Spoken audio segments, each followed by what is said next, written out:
mivavaka isika. Ry Jesosy zoko be fitio, ampitoera anatinay ankizy sy ny tanora ny fitiavanao, ahaizanay mity ny hafa ihany koa. Ny fiainonany teninao ny lalana iray ahatongavanay amin'izany. Koa indro atolotray anao ny fonay ho tany lonaka ny riny teninao. Misaotra Jesosy. Amen. Petraka ianareo. Mamaraparana ny lohahevitra banjinitsika amin'ity volana jona ity tsika izay manao hoe ahoana moa? Manapaka amin'ny fahefany ny tompo. Sokafy ary ny baibolitsika ao amin'ny filazantsaran'i Jesosy Kristy araka ny Marika. Marika 2:20 dia ny 9:130. Teny efa diso fatatsika loatra. Hita ve? Rehefa hita dia vakina amin'ny anaran'i Jesosy manao hoe tiava ny namanao tahaka ny tenanao. Mandidy atsika ny tompo eto ho tia ny namantsika fa tsy miangavy, izany hoe didy io.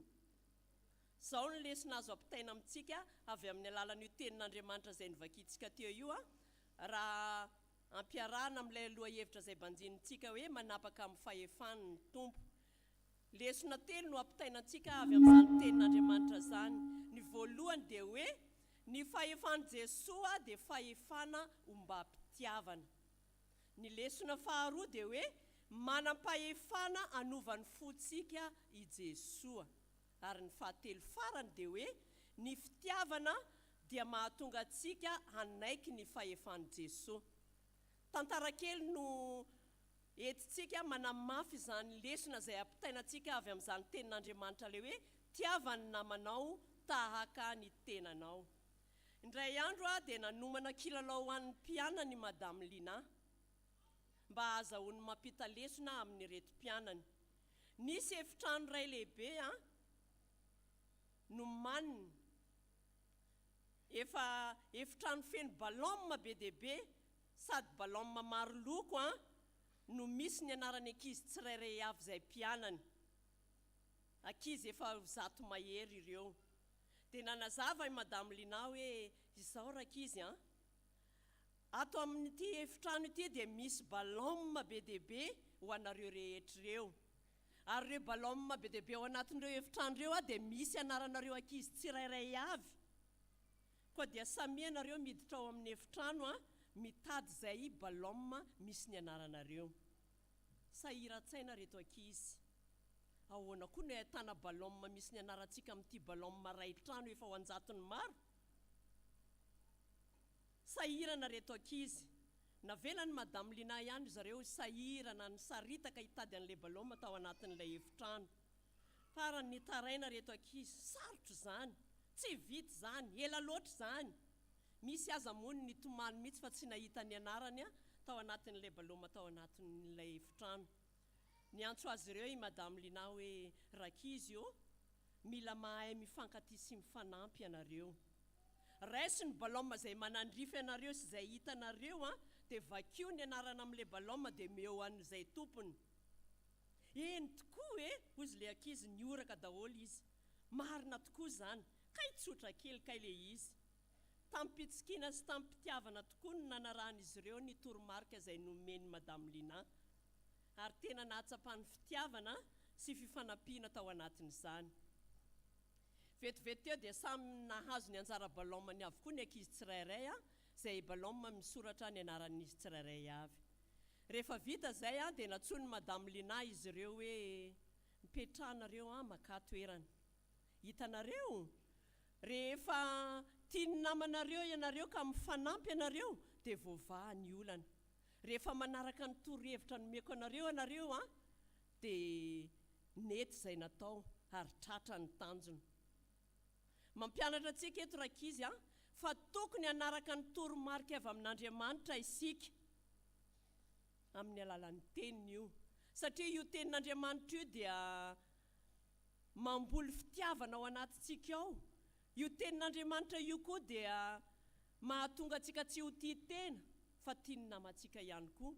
Ary io tenin'Andriamanitra io ihany koa no mahatonga antsika hanaiky ny fahefan'Andriamanitra hanapaka amin'ny fiainantsika tsirairay avy. amen. Favaka isika. Tompo, misaotranao izay noho ny amin'ny teninao.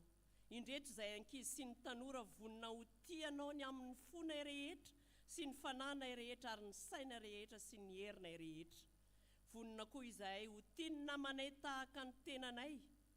Manaiky ny fahefanao izay Tompo, ary manaiky ianao hanapaka ny fiainanay sy ny mombanay rehetra eo amin'ny androm-piainanay rehetra. Amin'ny anaranao Jesosy Kristy Tompo, amen.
Hiaraka mamaky senten'ny soratra masintsika, izany dia hitantsika ao amin'ny tantara voalohany. Tantara voalohany, toko fahaenina ambin'ny folo, ka vakiantsika amin'ny andininy fahavalo amby roapolo ka hatramin'ny fahaenina amby telopolo. Tantara voalohany, toko fahaenina ambin'ny folo, ny andininy fahavalo amby roapolo ka hatramin'ny fahaenina amby telopolo. Rehefa hita izany dia ho vakiantsika amin'ny anaran'ny Tompo. Ry firenena manomeza an'i Jehovah, eny manomeza voninahitra sy hery ho an'i Jehovah. Manomeza an'i Jehovah ny voninahitry ny anarany, mitondra fanatitra ka makanesa eo anatrehany, miankohofy eo anatrehan'i Jehovah amin'ny fiangonany masina, mangovita eo anatrehany ry tany rehetra. Izao rehetra izao voariana ka tsy hihetsika. Aoka ho faly ny lanitra ary ho ravo ny tany, ary aoka ho lazaina amin'ny firenena hoe Jehovah ny mpanjaka. Aoka hirondrona ny ranomasina sy izay rehetra ao aminy. Aoka ho faly ny sao sy izay rehetra ao aminy, dia hioby eo anatrehan'i Jehovah amin'ny hazo anala, fa avy tsara ny tany izy. Miderany Jehovah fa tsara izy, fa mandrakizay ny famindrapony, ary manaova hoe vonjeo izahay ry Andriamanitra ny famonjenanay eo, ary angony izahay ka vonjeo tsy ho azon'ny jentilisa, mba hisaoranay ny anaranao masina, ka ho reharehanay ny fiderananao. Isaorana anie Jehovah, Andriamanitry ny Israely, hatramin'ny taloha indrindra ka ho mandrakizay, ary ny olona rehetra nanao hoe amen sady ny deran'i Jehovah.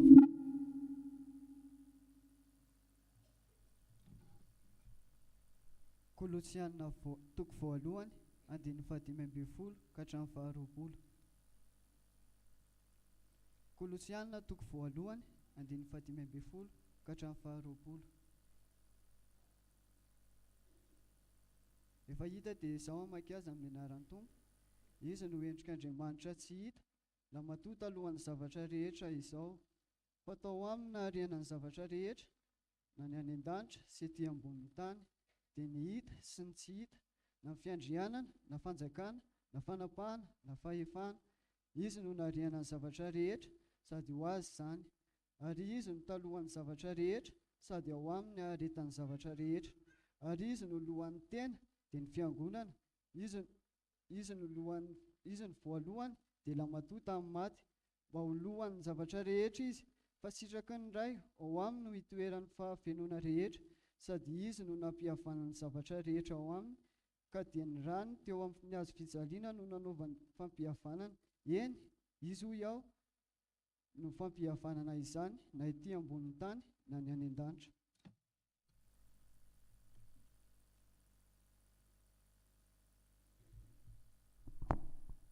Dia itsika hitsangana hitsena ny filazantsara. Marka toko 12 andimy 7 hatramin'ny 7 Marka toko 12 andimy 7 hatramin'ny 7. Rehefa hita izany dia izao mamaky azy amin'ny anaran'i Jesosy. Dia nanantona an'i Jesosy ny mpanoran-dalàna anankiray izay efa nahare ny niadiny hevitra tamin'ny Sadoseo ka nahalala fa namaly azy tsara izy. Dia nanontany azy hoe nididy manao ahoana no voalohany amin'izy rehetra. Ary Jesosy namaly hoe ny voalohany dia izao: mihaino ry Israely, Jehovah Andriamantsika dia Jehovah iray ihany. Koa tiavany Jehovah Andriamanitra ao amin'ny fonao rehetra sy ny fanahinao rehetra sy ny sainao rehetra ary ny herinao rehetra. Ary ny faharoa dia izao: tiavany namanao tahaka ny tenanao. Tsy misy didy hafa lehibe noho ireo. Ary hoy ilay mpanora-dalàna taminy: marina izany Tompoko, tsara ny nilazanao fa iray ihany Andriamanitra ary tsy misy afa-tsy izy. Ary ny ho tia azy amin'ny fo rehetra sy ny saina rehetra sy ny hery rehetra ary ny ho tia ny namana tahaka ny tena dia mihoatra lavitra noho ny fanatitra-odorana sy ny fanatitra hafa rehetra izany. Ary raha hitan'i Jesosy fa namaly tamin'ny mpahendrena izy dia hoy izy taminy: tsy lavitra amin'ny fanjakan'Andriamanitra ianao. Ary tsy nisy say nanontany azy intsony. Amen. Ray masina, manamasinanay amin'ny fahamarinana, ny teninao amin'ny fahamarinana. Amen.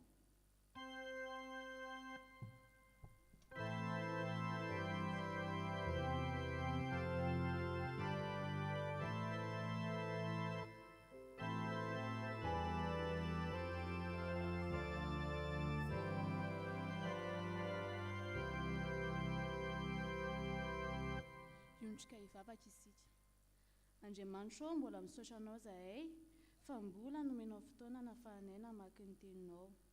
Ankehitriny notoriana aminay izany teny izany ka taio manokana ny mpanomponao izay hampitatra izany hafatra izany aminay. Ary izay mpiaino koa tsy ho diso anjara amin'izany. Mangataka izany vavaka izany izay amin'ny anaranao. Amen.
amintsika rehetra eny ny fahasoavana mba ny fiadanana avy amin'Andriamanitra raintsika sy Jesosy Kristy tompontsika.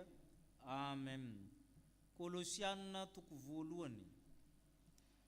Ireo epistiliny Paoly dia mizara ho andihany anankitelo, vanim-potoana anankitelo fa tsy hoe indray mandeha kory, ary ny elanelany epistily sasany misy eo amin'ny 20 taona, fa tsy Paoly rery nanoratra azy fa sekoly Paoly ny aminy, zany hoe nanana mpianatra izy, nanana mpandovy izy. Ny andihany voalohany amin'ny taratasiny antsoina hoe proto-pauliniana dia ireo epistily lehibe anankifito: ny Tesalonianina voalohany, ny Koritianina anankiroa, ny Romanina, ny Galatianina, ny Filipianina, ny Filemonina. Ireo zany natao hoe epistily laharana voalohany amin'ny Paoly, andihany voalohany proto-pauliniana. Rehefa nikisaka ny vanim-potoana niova ny fizotra amin'ny teolojiany, ny fampianarany, dia nipoitra indray ny soratra anankiroa, anankitelo zay Efesianina, Kolosianina, Tesalonianina faharoa, izay andihany faharoa antsoina hoe Deutéropauliniana. Miova ny hevitra ao, mivoatra ny zavatra fampianarana avy amin'ny Paoly, satria efa manomboka ny mpianany ny manoratra ny taratasy, manoratra ny fampianarana. Tamin'ny vanim-potoana fahatelo ny taratasy pastoraly na ny Timotia sy Titosy, i taratasy anankitelo reo. Efa nivoatra be ny fiangonana, efa nanana rafitra, nanana mpitondra, ireo natao hoe Trito Pauliniana na taratasyn'ny Paoly andihany fahatelo. Ka ity taratasy ho an'ny Kolosianina ity dia tafiditra amin'ny andihany faharoa, izay fampiorenam-pinoana. Tsy fampianarana voalohany amin'ny fitirana filazantsara tahaka ny amin'ny Galatianina sy Filipianina sy Korintianina intsony eto, fa fiangonana efa miorina ampahalalana tsara iza marina moa i Jesosy io. Ka amin'ny toko voalohany andininy 15 io dia hira niraisin'ny Paoly anambarana, ilazana hoe iza marina moa i Jesosy.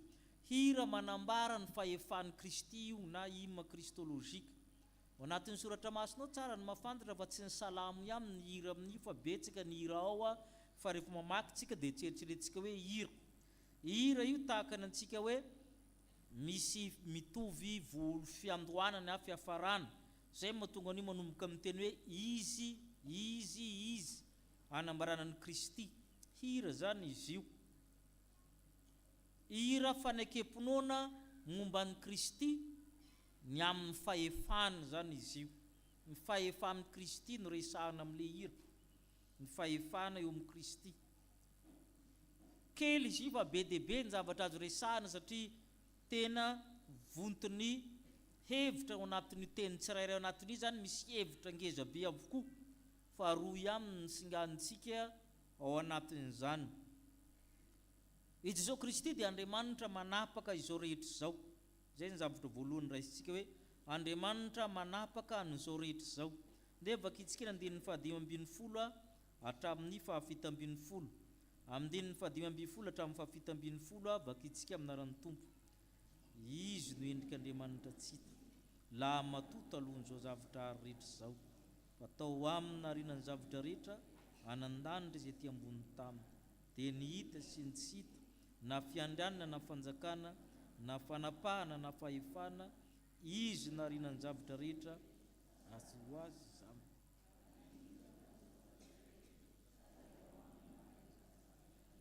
Ao aminy areta ny zavatra rehetra. Izay le izy zay ny atao hoe Kristy, izy ny endrik'Andriamanitra tsy hita, zay ny anombohana azy. Isika olombelona zany no arina amin'ny endrik'Andriamanitra marina zany, fa ny endrik'Andriamanitra ao amintsika dia simba ninona moa? Simba ny fahotana. I Jesosy Kristy zany tena maneho hoe izy Andriamanitra, izy no misolo tena n'Andriamanitra ety amin'ny tany. Zay mahatonga azy lazaina hoe la matoa zany amin'ny zavaboary rehetra.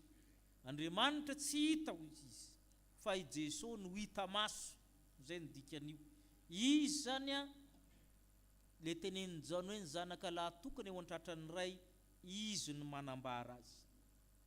Ary ny zavatra resahany koa dia hoe ao amin'ny Kristy no naharinany zavatra rehetra, zany hoe tsisy zavatra nisy raha tsy teo Kristy. Sady ho azy zany ny antony namoronona ny olombelona, namoronona amin'ny tany sy ny lanitra dia ho an'ny Kristy. Ary matetika dino izy io, ny anjara toeran'ny Kristy amin'ny fahariana. Tsy misy zavatra tonga zany na tany an-danitra na dia ambonin'ny tany raha tsy Kristy. Ary tany sainy ny mpanoratra hoe na ny hita na ny tsy hita. Ny mpanoratra dia milaza mazava hoe tsy tsika rery ny zavaboary, misy ny tsy hita maso. Ary zay le fahefana any Kristy daholo reo. Misy aloha ny tsy hita maso anan-danitra, reo anjely, reo fanahy efa fantatsika. Fa raha mijery tsika izao tontolo izao dia fantatsika hoe tsy tsika rery ny monina eto. Ary zay no mahatonga indraindray ny olombelona no mirehire indrindra. Rehefa alefanao kely ny fisainana dia isika ny bitika indrindra. Raha tsy milaza fotsiny afa-tsy ny fahalalana geografika zay ny anarantsika, hoe isika olombelona dia bitika indrindra ampahany amin'ny planeta ngeza be atao hoe tany. Ary ny tany dia tsy ngeda fa anisan'ny kelikely ihany amin'ny rafitra na système, atao hoe système ina moa solaire hoy izy nareo. Ary système solaire io tsy zavatra ngeza koa, na dia hitantsika ngeza be tsy takatritsika, fa ao anatin'ny système maro be amin'ny andrivondrivony anatin'ny galaxie anankiray izay antsoinareo hoe galaxie de la Voie lactée hoy izy nareo. Kanefa ny galaxie anatin'ny univers dia milliard. Dia ny bebolo zany tsy mandaha mihitsy hoe misy zava-manena hafa ivela amin'ny olombelona any amin'ny toerana any, fa ny olombelona ny mirehire faritra indrindra. Izay le tiany resahana hoe ny rehetra anan-danitra ety ambony tany, na ny hitanao na tsy hitanao, na fanjakana na fiandrana na fanapahana na fahefana, izy nahariana izany zavatra rehetra zany. Ary izy no mpahary, satria ny nohariana dia tsy pahary, ary ny pahary dia tsy nohariana. Tout ce qui n'est pas créé est créateur, et créateur n'est pas créé hoy izy nareo. Zay mahataloha ny zavatra rehetra azy. Ary zay le fahefana zay ndraindray kely ny fiheverantsika ny fihefan'ny Kristy. Ary voafetra mihitsy, ary tsy aveloko hanapaka amin'ny fiainao. Misy toerana tsy hidiran'ny fahefan'ny Kristy amin'ny toe-tsaina, na ny asa amin'ny olona, na ny fiheverana, na ny fanapahan-keviny. Dia jereny Kristy fotsiny ianao, ianao kely sy bitika io, fa ny fanapahany dia mihoatra lavitra noho ianao. Fa mangina izy mandefitra aminao, izy amin'ny adalanao. Fa zay le resahany, izy ny aretany zavatra rehetra. Zany fanjakana babiloniana zany tsy nieritreretra mihitsy hoe ho rava, satria fanjakana volamena. Tsisy zavatra tsy nananana hatramin'ny zaridaina miantona zay tsisy nahay mandrika kehitriny. Tsisy nanantenan'izany hoe irava zany Babilôna zany. Ary nanotantara eo amin'izao tontolo izao raha tsisy nanantena irava, tsisy anrava zany ampira romanina zany, ny barbarianina ny rava azy olona tsy manana mpanjaka iomborona akory. Na ny firehen-kevitra io rehefa miakatra ny modernisme tsika dia ny hevitra ny matanjaka, miakatra daholo isima rehetra io, na politika na ara-pivavahana na inona na tanjaka.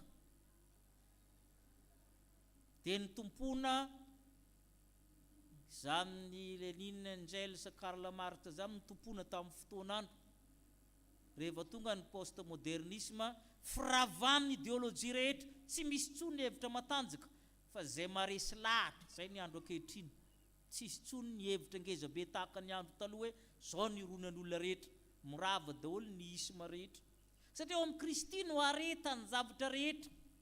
Ny fahefanao, ny fanjakazakanao, ny fandananao mankatsika roa koloara ataonao atabidio. Fa rehefa miteny Kristy hoe tapitra dia tapitra io. Ninina ataonao.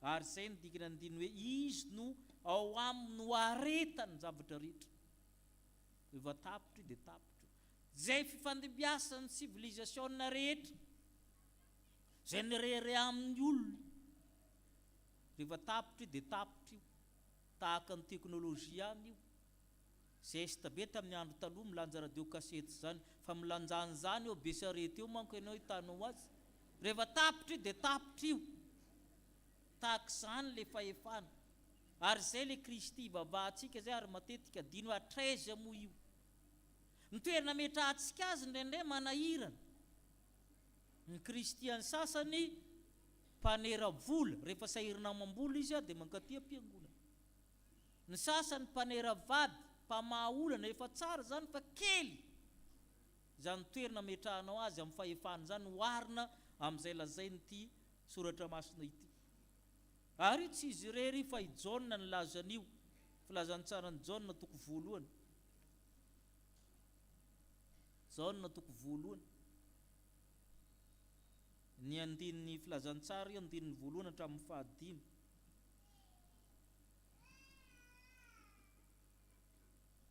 vakitsika amin'ny aran'ny tompo tamin'ny voalohany ny teny teo amin'andriamanitra ary ny teny dia Andriamanitra izy dia tao amin'Andriamanitra tamin'ny voalohany izy nariana ny zavatra rehetra ary raha tsy izy dia tsisy nariana zavatra azo na dia iray azy izy ny sy ny fiainana ary ny fiainana ny fahazavana ny olona ary ny mazava dia namirapiratra ao amin'ny maizina fa ny maizina tsy nandray azy hira koa io hira ho an'ny Kristy misy le teny hoe teny sy izy ny nahariana ny zavatra rehetra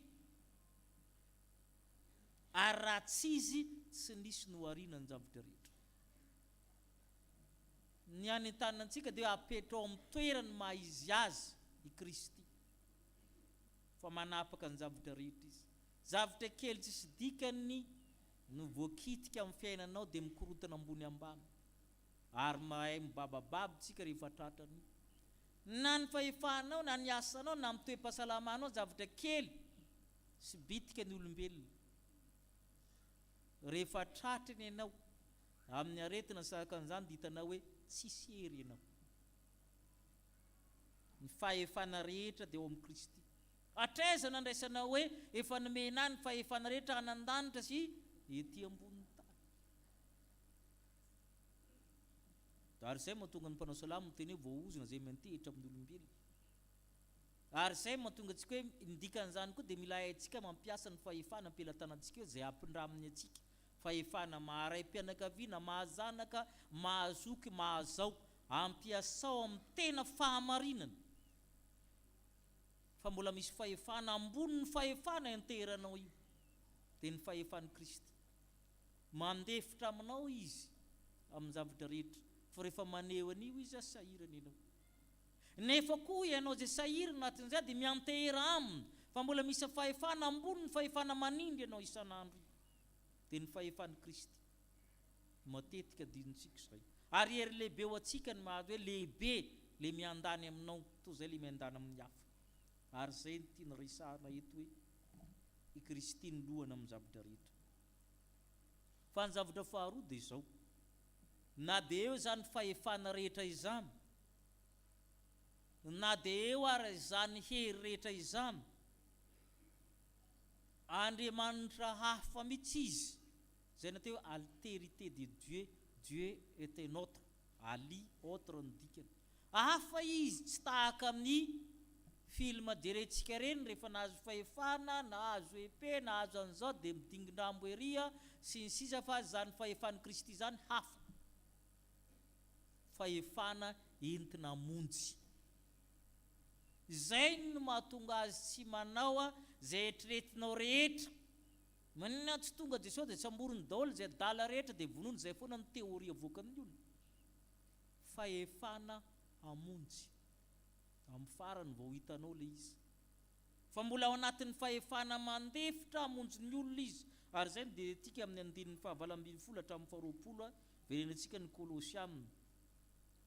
Kolosianina toko voalohany andininy fahavalambin'ny folo hatramin'ny faharoapolo vakitsika aminaran'ny tombo manao hoe ary izy ny lohan'ny tena dia ny fiangonana izy ny voalohany dia lampo mba holohana amin'ny zavatra rehetra fa sy hitaky ny ray ho aminy ny toeran'ny fahefonany rehetra sady izy nampiavana ny zavatra rehetra ho aminy ka na dia ny rano teo amin'ny azy fijaliana anao mampy eno za izy zany fampiavana izy aminy na ety ambonin'ny tany na ny anan-dany io fahefana lehibe eo aminy io a nahatonga azy amonjy ny fiangonana lasa lohan'ny fiangonana tonga olombelona izy mba hamonjy ny olombelona niditra ho isan'ny voafetra izy mba hamonjy ny voafetra nolazaina mpanota izy mba hamonjy ny mpanota izay mahatonga azy hoe Kristy no lohan'ny fiangonana ny vatana la matoa maty izy mampatsiaro ny fampatesany Jesosy mba hamonjy atsika hitsangana maty izy ny tompony fahafenona zany hoe Andriamanitra dia feno tsisy ilan'Andriamanitra izaho sy ianao akory oka zavany resaka ary matetika dinontsika tsika kankana sy laveny manana zavaboary tsara lavitra no isika Andriamanitra fa maninona isika mitiavana ary tokony hametra-panontaniana amin'izany tsika feno izy ary tsy mila anizaniza feno izy fa ny fitiavana izay no essence na ny nature ao anatiny ao dia ny fitiavana dia fahabangana zay mahafa ny fitiavan'Andriamanitra l'amour c'est un manque en soi no bangany le fahafenona tao aminy mba hidiranao hidiratsika ao aminy ary zay ny tena fitiavana ny fitiavana dia fahabangana misy banga ao amiko hidiranao misy banga ao aminao hidirany vadinao ny zanakao ny firenenao ny tena fitiavana dia fahabangana ary tsy misy mafeno an'iny raha tsy le tompon'le toera ary zay ny toetra n'Andriamanitra raha mihevy tena ho feno sy tanteraka ianao dia tsy manam-pitiavana ianao dikan'izay fa ny fitiavana dia fahabangana hoe za mila ianao anao mila fa ny mampiavaka amin'Andriamanitra ianao tsy ilainy akory fa niny bangano tao aminy asiny ianao ianao zay vovoka sy lavelona isika zay kankana raha imason'Andriamanitra ary zay ny mahafa azy izy ny tompon'ny fahafenona izy a sitraky ny ray ho aminy toeran'ny fahafenona rehetra ary izy ny fampiavanana le fampiavanana rava hatry ny ela be raha manota isika dia misy fihavanana 5 foana rava nanomboka amin'ny Adama sy Eva zany ka amin'ny androtsika io fahotana io dia miantraika amina zavatra 5 ary matetika dino zay reto le zavatra 5 ary mbola tohizatsika kehitriny velona amin'ny tantaran'ny Adama sy Eva tsika rehefa nanoty Adama sy Eva voalohany indrindra dia menatra izy i Adama rava zany ny fihavanany Adama amin'ny tenany ny faratampony enatra manko ny famonoany tena satria tsisy tokony hamenatra azy eo izy rery ny olombelona eo dia ny vadiny azonareo ve tokony tsy menatra izy fa maninona izy menatra rava ny fihavanana amin'ny tenany ny fihavananao amin'ny tenanao le manahirana anao indraindray anao miteny rery mandeha amin'ny arabe fa domin'ny fiara mbola tsy kopy ihany hoe amin'ny arabe nge za zany toy izy hoe mivoro-mako za sy za le fihavananao aminao ny simba voalohany raha vao manoty ianao zay le conscience sy ny sisa ilazana azy zay ny fihavanana voalohany simba fihavanana faharoa zany a amin'ny olona sy ny olona satria Adama sy Eva ny faniliky raha vao misy fahotana ny olona rehetra dia miala avokoa dia mifaniliky tahaka ny Adama sy Eva ahoana moa ny tantaran'zareo i Adama aloha nantsony inona ny lazanao fa mitanjaka ianao ninananao va le hazo nandrarako anao raha boriboriny zany le fanontaniana ninona mitisa tsy ninana valin'izay inona question fermé ho izy nareo tsy zay moa enina ka afa-panadinany Adama sa tsy afaka fanadinany zao tsy afaka ary Andriamanitra mbola tsy nanozona fa nialy le ty tsy afaka antsoina koa le madama inona zao nataonao zao amin'ny miaramila dia ataoviny CRNF point inona zao nataonao zao, tantarao le izy.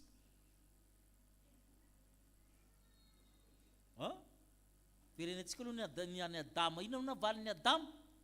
Le vehivavy nomenao nanome aka de nina anako. Tanareo fanoliana, le vehivavy zany tsy manjara, ary ianao no nanome an'io, dikan'izay ianao koa. Nareo ve maharatsy be le valiny teny sady diso na insolent. Satria ty préciseny tsara nomenao izy. Vakio ny Baiboly. Dia zay mahatonga Andriamanitra tonga dia miala tantarao kely indray. Eva avy aminy tonga dia niteny hoe nimena rana no nanome aka, dia izy koa zany tsy diso anatin'le zavatra fa le mena rana no diso.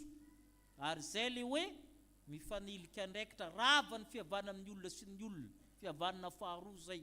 Ary io mandrika androany raha manontany pasteur hoe iza ninona le gâteau teo ny valiny io, dia zay nefa ny tokony valiny. Anaran'olona ny tokony mivoaka satria iza fa ny olona miteny hoe tsy za mandrakariva. Tsisy tompona ndraikitra eo amin'ny firenena na fiangonana na inona, rehefa misy mamay samy tsy tompona ndraikitra, na ny mitona na ny tsy mitona sy ny takan'izany. Rava ny fihavanan'ny olona sy ny olona zany. Ary zay mahatonga Andriamanitra tsy niantso nomena rana intsony, satria tsisy avaliny raha tsy hoe ianao nite-amboly azo teo, satria le azo sisa ny ao aorinany eo manko. Dia rava koa ny fihavanan'ny olombelona sy ny biby, zavaboary, satria ianao anaikitra ny ombelany-tongo ny talony izy anitsoka ny lohanao. Rava koa ny fihavanan'ny Andriamanitra sy ny zavaboary, satria nanozona amin'ny tany Andriamanitra. Rava koa ny fihavanan'Andriamanitra sy ny zavaboary, satria namono biby Andriamanitra mba hitafiana Damasiefa. Re zany raha vao misy fahotana anankiray dia mandrava an'ireo zavatra dimy reo. Ianao sy ny tenanao, izaho sy ny tenako, izaho sy Andriamanitra, izaho sy ny namako, izaho sy ny zavaboary, Andriamanitra sy zavaboary. Re zany simba, izaka misy fahotana ray dia simba foana reo. Ary ataontsika mandrakariva. Tsy tapatsika ny porté na ny fiantraikany zavatra ataontsika na ny fahotantsika teniteny foana na ny fihetsika ataontsika reny. Manimba lavitra ny be manodidina rehetra, mandratra lavitra be zavatra ataonao io. Fa ianao mieritreritra hoe lojikanao sy ny fahaizanao na ny fahendrenao na ny fitsinjona zavatra ho avy nanaovao anazy, sainga simba. Misy fon'olona maro maratra sy ny sisany ny zavatra nataonao. Fa fifahotana io tsy kely ny fiantraikany io fa ngeza be. Fa tsy fantatrao ny fiantraikany mankany tahaka ny onjan-drano io. Raha misy vato kely alantsika anao anatin'ny rano dia maninona? Mouvement inona mifilazanareo azy? Sinusoidal sa inona? Dia mibontsina iny dia mankany. Dia tsy hitanao zay farahana any fa ianao nanipy vato fotsiny ny hitanao. Fa io tongatra amin'ny sisin'ny rano any. Dia zay zany le fampihavanana ataon'ny Kristy, ka ao anatin'ny Kristy no mampihavana an'ireo rehetrarehetra reo, nany ambonin'ny tany izy nany ambanin'ny tany. Raha tsy ao zany Kristy tsy misy io fampihavanana io. Ary zany mahatonga ny olona mbola afaka miangona, miresaka, mifanatrika ohatran'izao satria Kristy no ao. Fa raha tsy eo Kristy tsisy dirako amin'ny fiainanao. Fa noho Kristy dia tonga eto isika. Ary zay le fampihavanana zay. Izay le Andriamanitra manana ny fahefana rehetra, nefa nietra izy tonga olombelona mba hampihavana zao tontolo zao. Fahefana manapaka izao rehetra izao, nefa fahefana na mahay miforotra ka mamonjy ny hafa, miezaka manatsara ny hafa. Ary zay le atao. Ary zay le nivakiana tamin'ny tantara voalohany teo. Rehefa miresaka ny mpanao salamo manko zareo io, mitovy amin'ny salamo 5:1 tamin'ny andron'ny Davida. Ry firenena manomezany Jehova hery sy voninahitra, mangovita eo anatrehany. Rehefa ary amin'ny 5:30 izy miova, manaova hoe vonjeo izahay. Ary zay foana nataon'Andriamanitra. Matanjaka izy, masika izy, manana fahefana izy, fa miverina izy mifehan'izany fahefana zany mba hamonjen'ny olona ka raha miteny ny tompo hoe efa nomena ny fahefana rehetra nandandry izay te antamy ndanao izy atao mpianatra firenena rehetra ary ino zany momban'ireo mandrakariva ambara-pahatonga ny fahataperan'izao tontolo zao aiza ny toerana naekenao na metrahanao ny fahefan'i Kristy manoloana ny olanao manoloana ny zavatra rehetra ataonao a miantehera aminy fahefana miatra amin'ny zavatra rehetra nefa koa fahefana mamonjy amin'ny antsipiriana amin'ny fiainanao ary zay mihitsy nahatongavan'ny olombelona mba hiaina amin'ny fiaina amin'ny olona inona ny tena marary ny olona inona ny tena ilainy amin'ny ara-nofony ara-tsaina ara-panahy zay le Andriamanitra mahay miara-monina amin'ny olona rehetra zay no Andriamantsika manana ny fahefana rehetra nefa afaka mietry ka miara mitoetra aminao miainanao miara-miosina aminao mba hamonjy anao izy le miteny hoe ino mitsangana eo ambaravarana ka mampondona raha misy miain'ny feko izy dia hiditra ao aminy aho dia maninona hiara misakafo aminy zay le Andriamanitra manana fahefana zay te hiara-monina aminao izy raiso izy ao am-ponao amen.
Aoka ry vavaka isika. Eny ry Andriamanitra renay izay nan-danitro, raha nay tokoa ianao amin'ny alalan'i Jesosy Kristy zanakao mpamonjy anay. Misaotra anao izahay satria nomenao fotoana izay nahafahanay niaino ny sitraponao, tamin'ny alalan'ny teny izay nampitondrainao ny mpanomponao. Nambara taminay teo Tompo, fa ianao Jesosy Kristy mpamonjy anay io, dia Andriamanitra manampaka amin'ny zavatra rehetra. Ianao Jesosy Kristy no nahariana ny zavatra rehetra, tsy misy ny zavatra rehetra raha tsy teo ianao. Ary izany indraindray Tompo, dia matetika adinonay, ary izany no mahatonga anay rehefa milamindamina ny fiainanay, dia adinonay ny fahefanao Andriamanitra. Fa rehefa poritra izahay ao anatin'ny fahasarotana, dia mahatsaro ny ray ny herinao Andriamanitra. Ary tsy izay ihany Tompo, nambara taminay ihany koa fa ianao Jesosy Kristy Tomponay io, dia Andriamanitra hafa mihitsy ianao. Hafa ianao satria raha mijeriny amin'ny fahefanao, dia tsy mba tahaka ny fahefana mahazatra anay eto amin'izao tontolo izao, izay fahefana mamoritra sy mamono. Fa ny fahefanao Jesosy Kristy dia fahefana mamonjy, fahefana mamelona. Ary raha mijeriny amin'ny fitiavanao ihany koa, hafa ny fitiavanao satria fitiavana manetry tena, fitiavana manome toerana anay mpanota. Jesosy malalo, eo anatrehan'izany fitiavanao, eo anatrehan'izany fahefana tsara izay anananao izany, matsaro ny tsy famendrehanay izahay, matsaro diso eto anatrehanao. Ka indro Tompo, manondroka ny lohanay izay tsirairay avy, ka mifona aminao amin'izay rehetra nataonay tsy tanteraka, amin'izay rehetra vitanay mifanohitra amin'ny sitraponao nambara teo. Mamindra fo aminay Jesosy malalo, araka ny haben'ny famindramponao sy ny fitiavanao lalina. Manantena Tompo izahay amin'ny finoanay, fa Andriamanitra mihaino vavaka ianao, ka miandrandra ny famindrampo, ny famelan-keloka avy aminao izahay. Ataonay izany vavaka izany amin'ny anaran'i Jesosy Kristy Tompo sy mpamonjy anay. Amen.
Riavana malala, raiso ampifaliana sy amin'ny fanantenana eo ampitsanganana ny teny soa famelan-keloka amin'ny tompo antsika.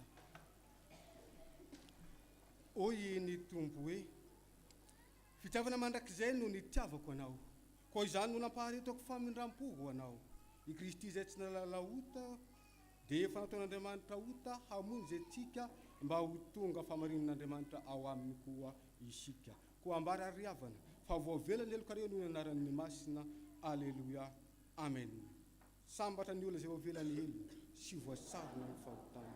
Sambatra ny olona izay tsy sainy Jehova iloka ary tsy misy fitaka ny fanahy. Amen.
Andriamanitra mahery izay mpanapaka amin'ny fahefany eo, misaotra anao izay vahoakanao ny amin'ny teny soa mahafaly, famelan-keloka izay nanavoazanao andray ny fihavananay eo aminao.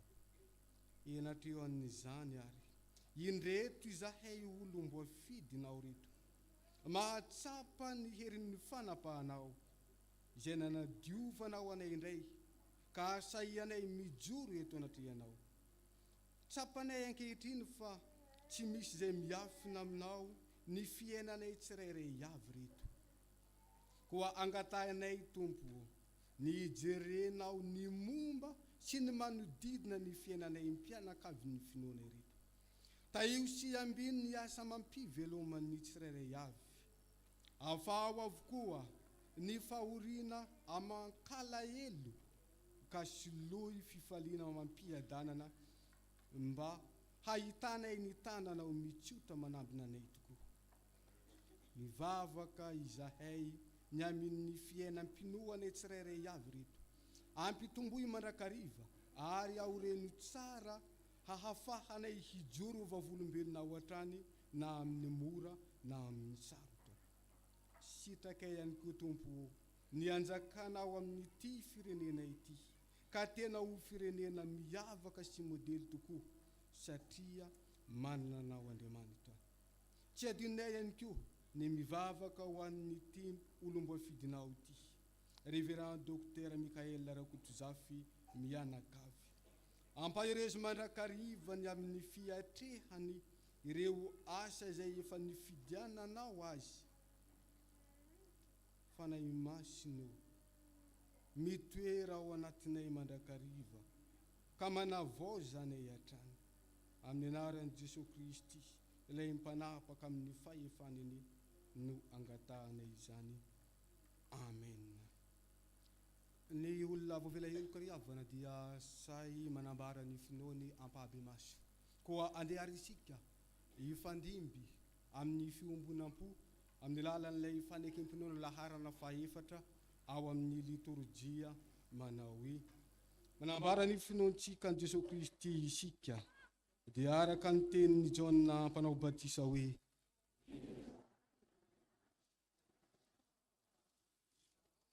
sy araka ny teny nataon'Andrea hoe sy araka ny teny nataon'ny Natanaela hoe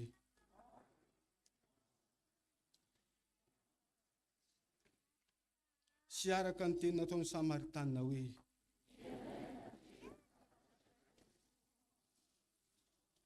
sy araka ny teny nataon'ny Petera hoe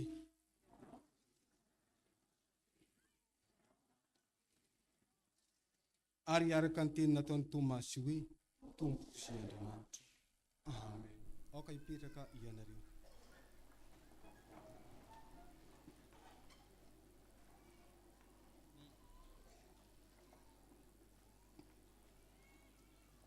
Misy ny fandraisan'ny fanasan'ny Tompo amin'ny volana miditra io ary misy ireo atokana nde isika no mampanahy amin'izany ny raha no raitsika ngatahana hitsangana ny mpanefanasan'ny Tompo sy ireo izay mieritreritra ny ho atokana amin'ny volana manaraka.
Toko faha-raika ambin'ny folo andininy faha-efatra amby roapolo hatramin'ny faha-enina amby roapolo.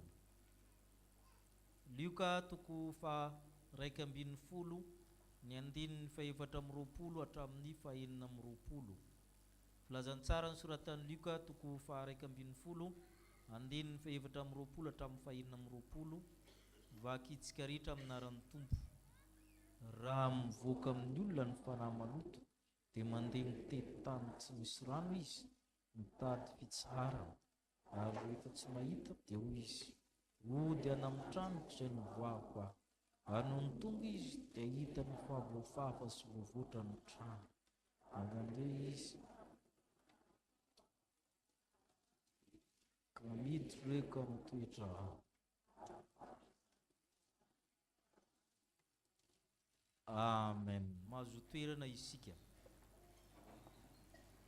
Tsy tsika rery ny miara-monina eto araka ny voalazan'ny toroteny, fa misy koa ireo izay tsy hita maso. Ampahana amin'izany ny fanahy. Ny fanahy zany miditra amin'ny olona na ampidirin'ny olona. Io zany natao hoe possession involontaire, zany hoe tsy sitraponao ny nidirany fa izy ny te hiditra. Samy afaka miditra amintsika na ny fanahy tsara na ny fanahy ratsy. Afaka miditra fotsiny zao izy, miditra tsy lera ho izy nareo. Dia misy ny natao hoe possession volontaire, ianao mihitsy ny manaiky idirana mampiditra azy. Ianao no mampiditra azy. Na ny fanahy tsara na ny fanahy ratsy samy afaka ampidirinao aminao, ifanarahanao aminy.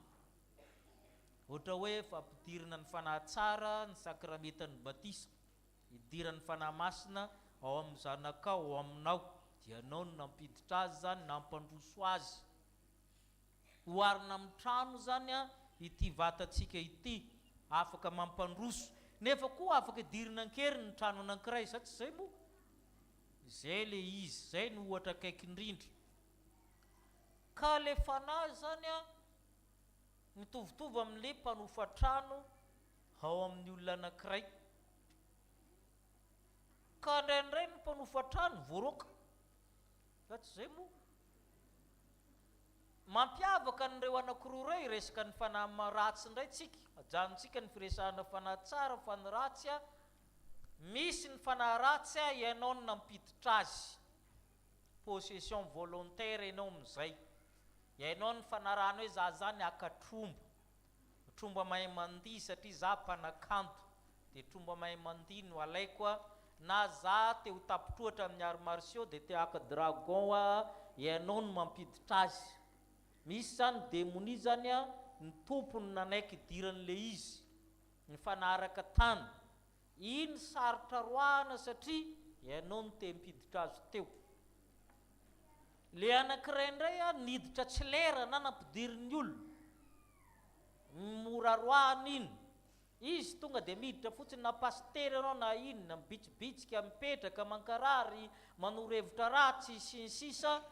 Ireny indray natao hoe possession involontaire. Tsy ianao no nampiditra azy fa na amin'ny olona nampiditra azy na izy niditra fotsiny tamin'izao. Ireny zany mora roahana kokoa zany, tsisy tsy afaka mandroaka azy.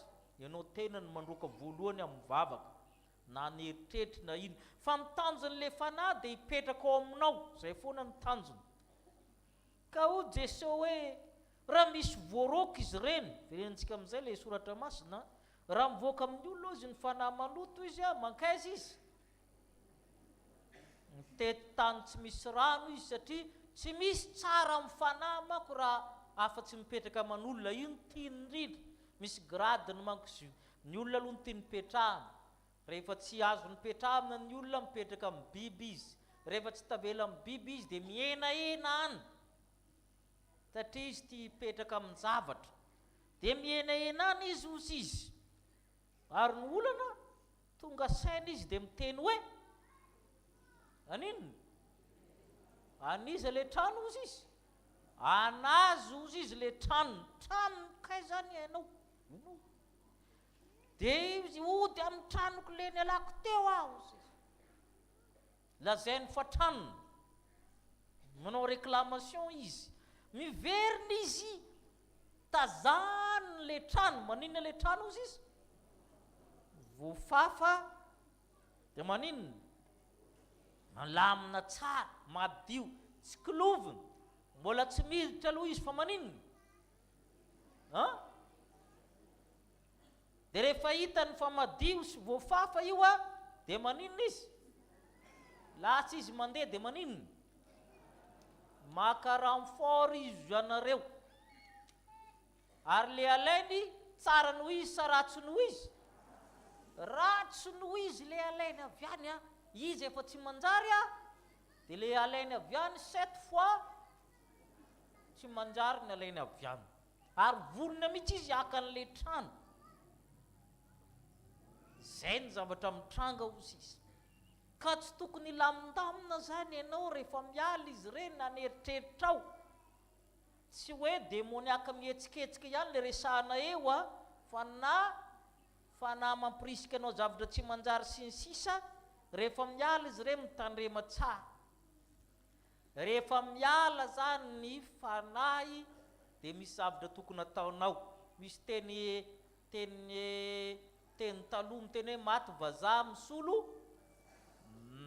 ka le trano madio ny lamina fa satria rehefa miala ny mpanofa taloha manko mifanao manadio trano tsy zay fa le voavoam-bola ahoana le texte eto mbola tsisy ary zay mahatonga azy miverina satria mbola tsisy ao be dia be za amin'ny olona ny hevitena ny atsara izy ny atsara ny fiainany ny fisainany dia ny eritreriny madio ny eritreritro amin'io izy sainga adinina fa tsy mipetraka ao aminy izy ny fanahy masina na i Jesoa ka ninina fahatsarana ataonao ma-gentleman anao nantaka an'izany a rehefa tsy misy mipetraka ny tranonao a ho avy foana izy ary zay ny dikany hoe voafafa sady madio ary zany mitoetsaina mandeha eran'izao tontolo izao hoe zany tsy mangalatra ina moa lako fivavaha zany mitandro teny zany tsy manote zany manao ny mariny za tsy maneritreritra maloto mihitsy mariny zany madio tokoatra ny tranonao voafafa fa tsisy mipetraka izy ho avy ny andro hivereny anao 7 fois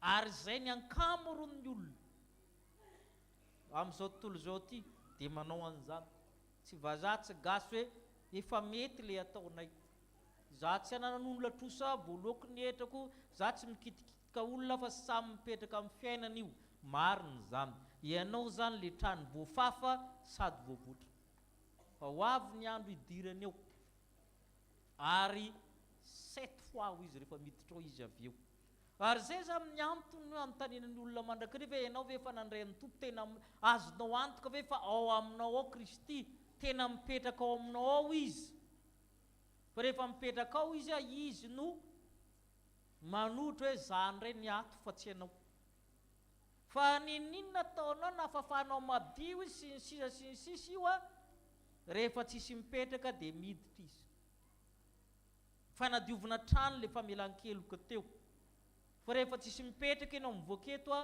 dia miditra izy ary zay le eto zany hiverina na amin'ny tranoko zay ny voako aho izy tsy kiloviny kely madio be ary izy fetsy vonona tsara izy satria 7 fois ny heriny avy any a maka renfort andao fa milamina tsara le trano ao ndao tsy kitsofoka anakorotanao andreo izy ary tsy voaroko anao tsony izy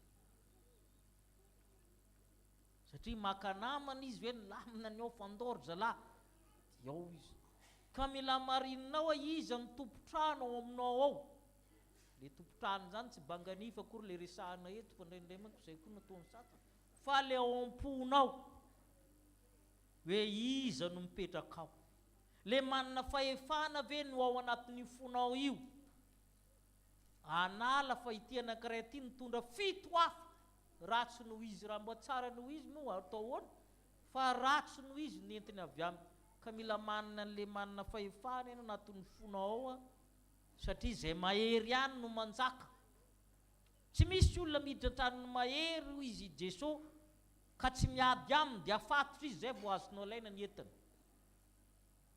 fa tsy maintsy afatotra ao aloha izy tsy maintsy avoakanao ao izy zay aloha vao afaka mipetraka ao ianao dia ity vatantsika ty zany a dikan'izay terrain de combat misy ady zany ao a rehefa manaiky ianao dia misy ady ao satria misy tompotrano nampidirinao ao a mandroaka n'le tompotrano taloha ary tsy manaiky ivereny any ao ary zay le fanahy tsara zay ka raha miresitsika hoe tsy tsika rery ny miaramonina eto a dia misy mandrakariva mite hipetraka anatin'ny trano ny fahafahanao tsisy olona tsy tehanao ny tsara c'est dans notre nature itsika dia noran'Andriamanitra ho tsara zay mahatonga tsika na le olona mpangalatra be a dia mieritreritra foana izy teo tsara mandeha ho azy amintsika zany ny olona dia teo tsara ary na dia raha tsy mpanano ataony a dia mba hafenipenina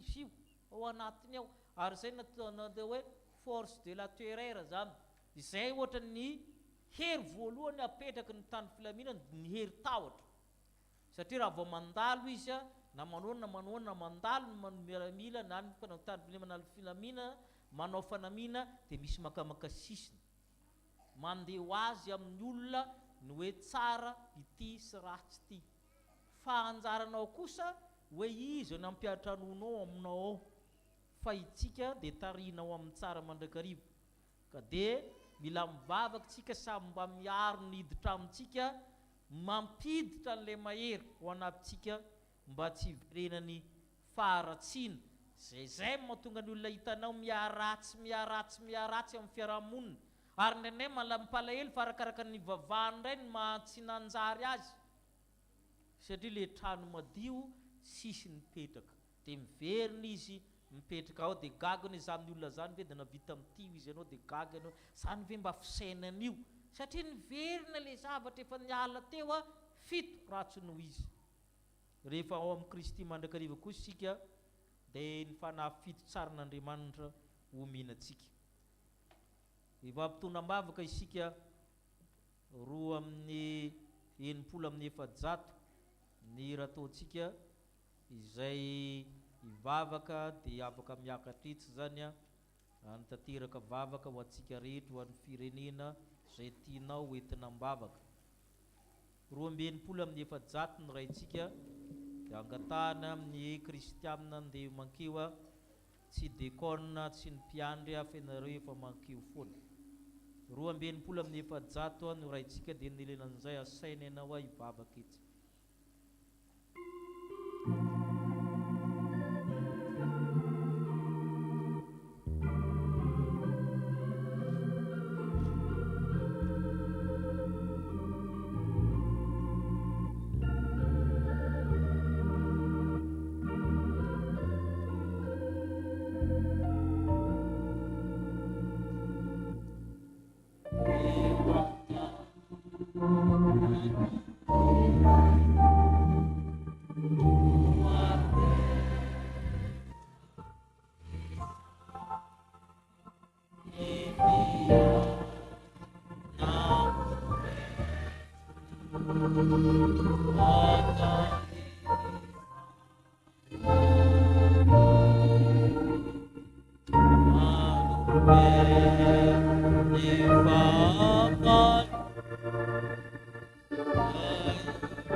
iombona mivavakantsika tompoko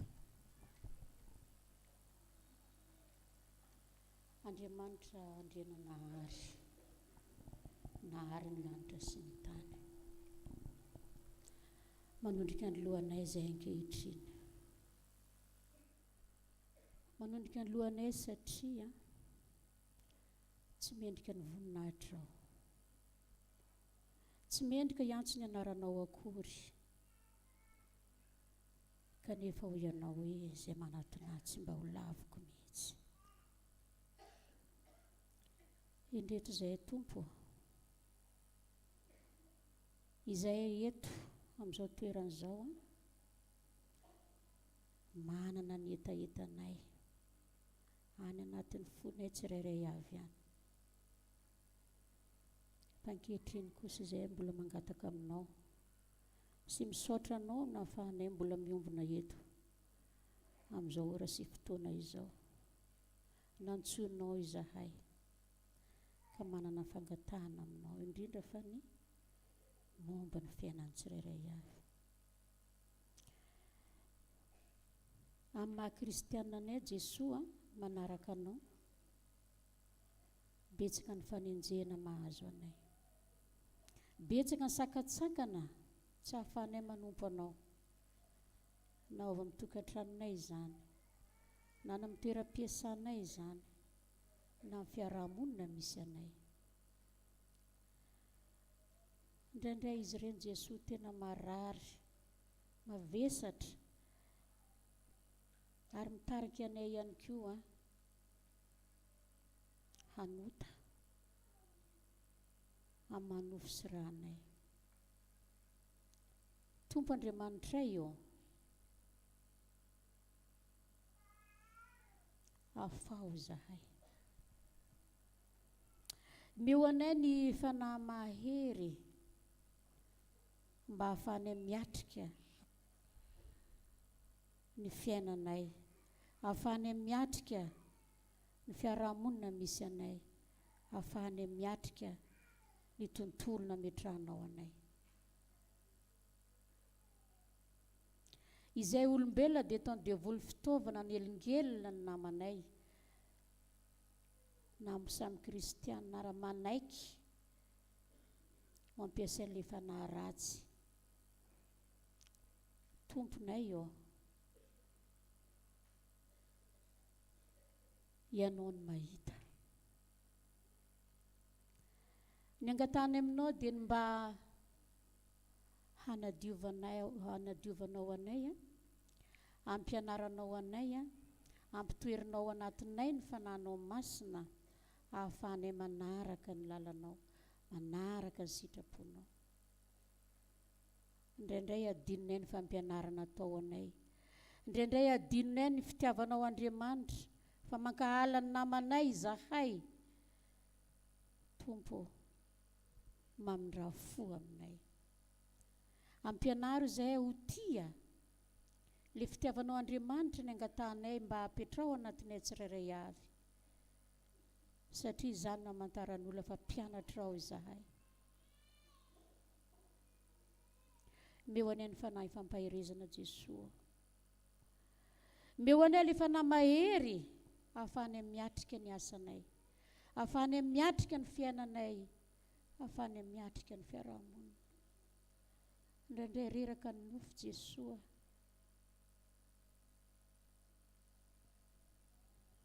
Malemy,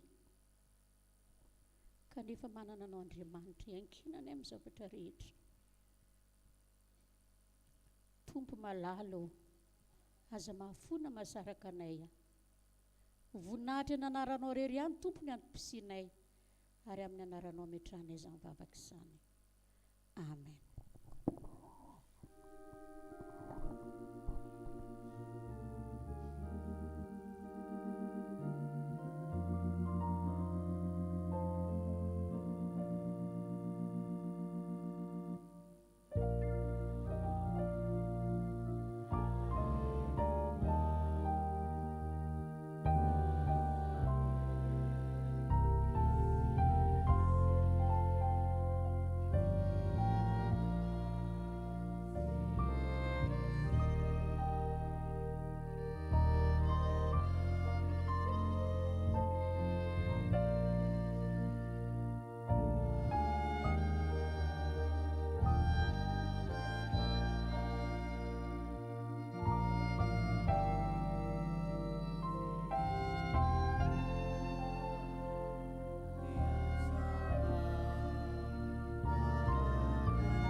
Misaotra ry Jesosy tompontsianay io, ny amin'ny fahefana izay asehonao ny amin'ny fiainanay.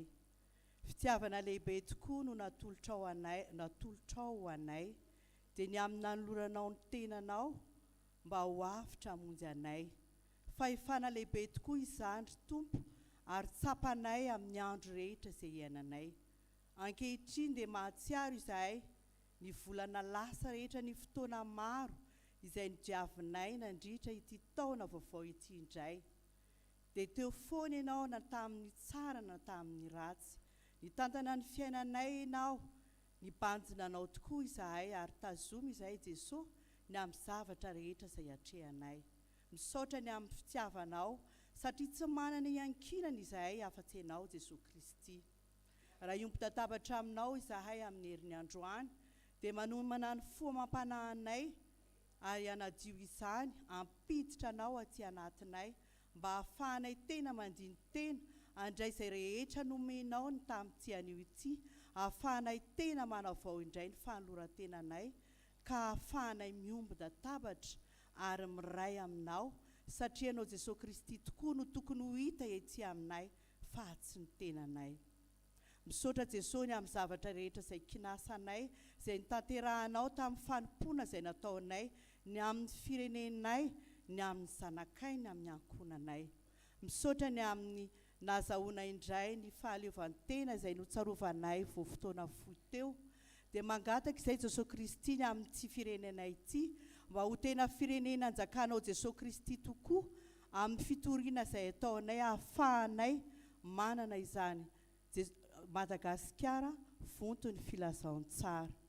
Mba ho tena vavolombelonao tokoa ny kristianina rehetra manerana ny sahany FJKM, mba ho tena misionera, mba ho tena olona anjakan'ilay teny dia ilay teny torinay isanandro. Amin'ity andro an'ity koa Jesosy Kristy dia mivavaka ao amin'ny sampana sekoly alahady manerana ny sahany FJKM izahay. Ny amin'ny fanatanterahana ny fanadinana sekoly alahady eo anivony Fohibe. Ao rehefa nahavita Jesosy isaorana izany. Ao re mbola mikinasa izay anao ny amin'ity hariva ity. Dia aoka ny fanainao masina omba azy ireo ny amin'ny tolotsaina ny hatanterahana izany fanadinana sekoly alahady izany. Dia tolory saina sendry tokoa ny sampana sekoly alahady ny amin'ny fitaizana ireo tanora rehetra mba ho reharehan'ity firenena ity. Tsy mora Jesosy ny mitaiza ireo tanora sy ny zanaka amin'izao vanim-potoana izao. Tsy ny herinay nefa nanotanjakay ny tompo no entinay fa ianao Jesosy Kristy izay manana ny fahefana lehibe no hanome izany fahefana marina izany aty anatinay mba hahafahanay matateraka izany fanompoana masina efa nanolorana tena izany. Dia matoky izay Jesosy fa ireo zanakay, ireo ankoranay, ireo beazina rehetra ao amin'ny sehatra eto amin'ity firenena ity anie dia hanandratra izao firenena izao mba ho eo aminao, mba ho vonona ny amin'ny asa tsara rehetra sy ny fahamarinana araka ny sitraponao. Dia amin'ny anaranao Jesosy Kristy Tompo no hanandratana izany vavaka izany. Misaotra raha eo. Amen.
Andriamanitra mbola mitera sy mankalaza ny anaranao, mbola nataonao tonga teto amin'izao tempolinao masina izao amin'ity androany ity. Misaotra Jesosy satria na fikasana fotsiny dia tsy ho tonga teto mihitsy izay fa noho ny fifidiananao anay tsirairay avy dia tonga teto izay androany. Misaotra Jesosy tamin'ny fampianarana izay nomenao anay samina izay sahazanay izay androany na misaotra anao nanintsy izay neverinay fa mety ny fijerevanay ny fiainanay. Misaotra anao nampafantatra anay fa ny fitena fahamarinanao amin'ny maha-mpanomponao anay. Mbola apetraka eo am-pelantananao Jesosy ny herinandronay indray. Mbola anao fanadinana ny sekoly Alahady rariva dia ianao anie Jesosy ampatsiahana azy ireo izay rehetrarehetra efa nianarana, ary mbola apetraka eo am-pelantananao ihany koa izay rehetrarehetra fikasanay sy izay ataonay rehetra. Aza vela ho angononay fotsiny Jesosy izay fampianarana ho azinay fa mba tena ho ampiarinay ary indrindra ho zarainay amin'ny namanay sy ny mpiaramonina aminay. Amin'ny anaranao Jesosy no nanaovanay izany vavaka izany. Amen.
Ry Jesosy Kristy tomponay eo dia mitondra mbavaka izahay ho anay tanora. Mangataka izahay ry Jesosy mba ho vavolombelonao tokoa n'aiza n'aiza lehanay, mba ho andron'ny fianakaviana ary mba ho mpitarika sy ho fitaratra eto amin'ity firenenay ity. Dia tsy vitanay rery izany Tompo fa tena mila ny fanainao masina izahay tantananay isan'andro, satria tsy miady amin'ny hery hita maso izahay fa amin'ny hery tsy hita maso ihany koa. Dia samy vavaka izany dia angatanay amin'ny anaranao Jesosy Kristy irery ihany. Amen.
Ry Andriamanitra avo indrindro, ry rainay mandrakizay, misaotranao fa fahasoavanao ny mbola ahafahanay ny fampitondram-bavaka amin'ity anio ity. Misaotranao fa fahasoavana avy aminao izany.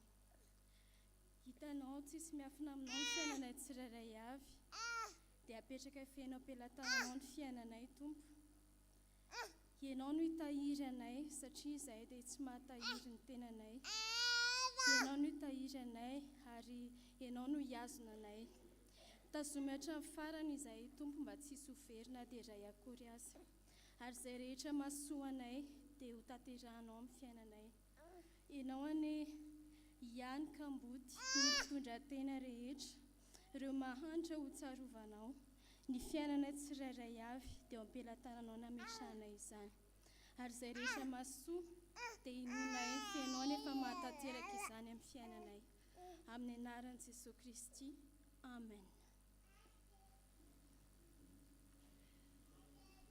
Mbola afaka ny fampitonam-bavaka ny tompony isaorana amin'izany. Fivaliana ho antsika koa mitrotro am-bavaka reto avantsika manolotra ny zanany ao amin'ny sakramentany batisa. Vala amy efapolo amby roanjato andininy voalohany sy ny faharoa dia hiomana amin'izany isika hiatrika ny alitara masina izy ireo.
Tsika reto manolotra ny zanany ao amin'ny sakramentany batisa. Hoy ny teny fanorenana azy ao sakramenta masina izao. Hoy ny tompo, efa nomenay ny fahefana rehetra nandanitra sy ety an-tany, ko mandehana ianareo ataovy mpianatra ny firena rehetra, manaovy batisa azy eo amin'ny anaran'ny Ray sy ny Zanaka ary ny fanamasina, sady mampianatra azy tandrina zay rehetra nadiko anareo. Ary ino za momba anareo mandrakariva mara-pahatonga ny fahataperana zao tontolo izao. Ary oriko ny fanekeko amiko saminao, mba amin'ny taranaka mandimby anao, mba ho fanekena mandrakizay, mba Andriamanitra ao sy ny taranaka ao mandimby anao aho, ary anao kosa dia ho zanako. Ary nareo rehetra dia zanak'Andriamanitra amin'ny finoana ny Kristy Jesosy. Fa na izy ianareo natao batisa ho an'ny Kristy, dia mitafy an'i Kristy. Fa iray aminy ianareo ao amin'ny Kristy Jesosy. Noho izany ny ray aman-dreny sy ny mpiantoka fianakaviana, isika fiangonana koa misy fanontaniana ilainy aminareo. Moa manolotra marina reto zaza reto n'Andriamanitra raintsika va ianareo? Ekenareo va nijoro na amin'ny teny na amin'ny asa, mpanompan'Andriamanitra mahatoky hahatonga anareo fianarana ho an'io zaza io amin'ny anim-piainareo rehetra? Ekenareo natantarany fiangonana amin'io zaza io, ny fitaizana rehetra araka ny filazantsara tokony atao aminy, itombohana amin'ny fahalalana zao fahasoavana lehibe izao, hanekenany Jesosy tompo azo hery izy anda ny asan'ny satana rehetra. Vonona hivavaka ho azy sy hampianatra azy hivavaka, ary hampiditra azy sy ny mpianatra sekoly alahady va ianareo? Ekenareo va nampianatra azy ny antony zao fanaovana batisa izao, ary ezaka ka hahatonga anareo hahatonga azy ho mpanefana samy tompo. Mangataka anareo hitodika amin'ny fiangonana hanamafa mahabe maso izany fanekenareo izany.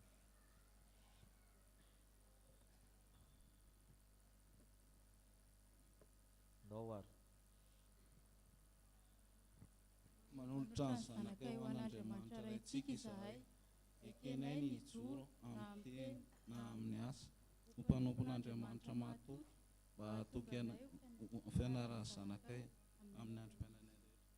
Ekenay ny hahatanteraka fiangonana zanakay hitaizana rehetra araka ny filazantsara mba etombona fahalalana izao fahasoavan-dehibe raisiny avy amin'Andriamanitra izao, sy hanekenan'i Jesosy ho tompo, mba hahazoany hery handavany asan'ny satana rehetra.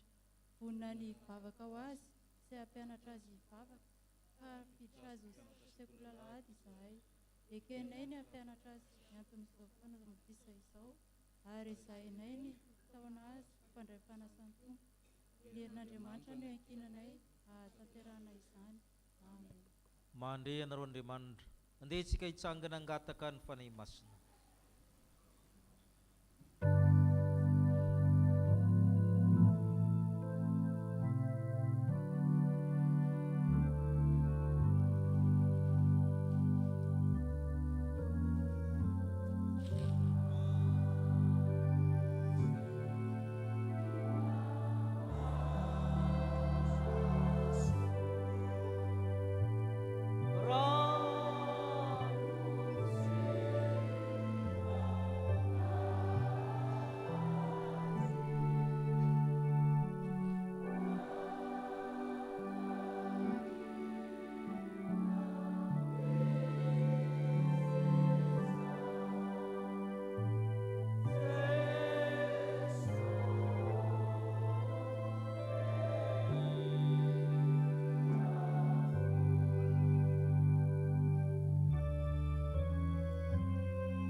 mivavaka isika. Ry Andriamanitra raitsy toa, tianay dia tianay tokoa ianao. Ary ny fitiavanao Andriamanitra dia mialoha mandrakariva ny fitiavanay anao. Tsaroanay izao ny didin' Jesosy Kristy Tomponay, sy ny teny fampanantena nomeny tamin'ny fanorenana ny sakramentany batisa. Koa mitalao aminao izay ankehitriny ray eo, manatrehanay. Aoka ny fanahinao masina nome hery, ny asa tanterana eto ampanaovany izao batisa izao. Rano mamelomelona ny zavaboary ity, ary manasa ny loton'ny nofo, mba ho famantara ny fanadiovana anay ho amin'ny fiainana vaovao amin'ny Kristy. Ireto zaza tao batisa ireto Tompo, irinay mba ho voaray mandrakizay ao amin'ny fanekenao. Ampitafi ho zanakao izy, ary mpireso endrika aminy noho ny asan'ny fanahinao masina, izay mitarika azy sanandro sanandro amin'ny voninahitro mandrakizay. Endray Tompo ny fifalinay, satria tanteraka ny faniriny reto ray aman-dreny reto. Miombonay-nao amin'ny Jesosy Kristy ny Zanany, ka isan'ny voky ny fanjakan'Andriamanitra. Niangatahinay fiangonana, dia nitehirizanao azy ireo ho eo ambany fahasoavanao, ka mba hampaharitra azy hatramin'ny farany amin'ny fivavahana aminao. Ampio ny ray aman-dreny sy ny mpiantoka, mba azahoany manatanteraka ny fanekena nataony teo anatrehanao, mba ny fahasoavanao ane ny ezaka rehetra ataon'ny fianakaviana sy ny ray aman-dreny ary ny fiangonana amin'ny fitaizana ireto zaza ireto, ho araka ny filazantsaranao. Ataonay ny vavaka amin'ny anaran'i Jesosy Kristy Tompo sy mpamonjy anay. Amen. Petraka ny fiangonana. Andrianary John Rohy Mahateoti. Andrianary John Rohy Mahateoti. Izaho manao batisanao amin'ny anaran'ny Ray sy ny Zanaka ary ny Fanahy Masina. Amen.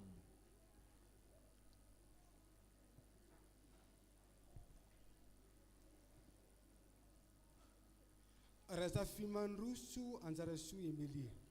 Razafy Mandroso Anjasoa Emilia.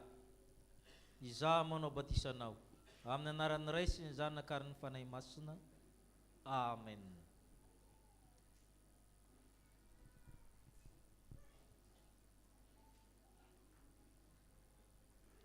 Ho ny tombo anaka aza matahotra, efa niantso ny anaranao ianao. Ento izao zaza zao, ento ireo zaza ireo tezao tsara fa zanak'Andriamanitra. Amen. Ny ray voalahatra naovantsika ny rakom-pisaorana.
pahasoavatra any amin'ny fampanaovana ny fanekena mpiandraikitra isika, asaina mpitiavana ry filoha iroso amin'izany.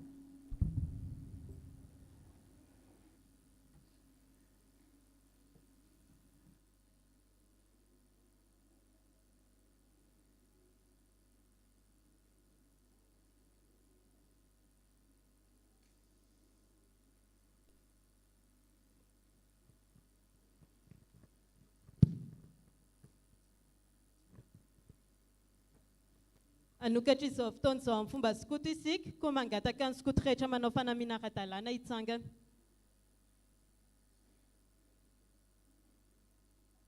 Mpanazava.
Mahasampana amin'ny fiangonana azy dia antsona ny filohana ny solotenan'ny Sapatisina dapartany Arivo Avaradrano iroso ny amin'izany anjarany.